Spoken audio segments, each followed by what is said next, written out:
C'est la première fois que le Front National fait appel à une banque étrangère, mais le parti assume. Aucun établissement français, assure-t-il, ne voulait lui prêter d'argent.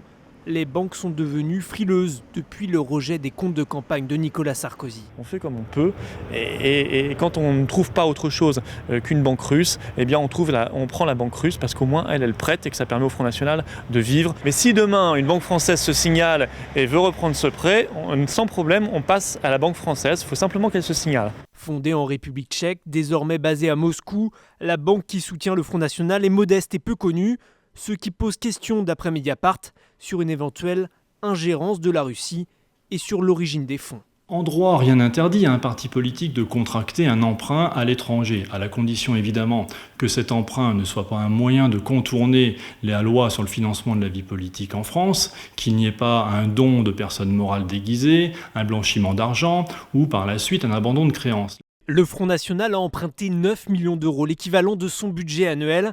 Cet argent servira à financer les futures campagnes électorales. 9 millions d'euros, c'est environ un quart des besoins pour les prochaines échéances.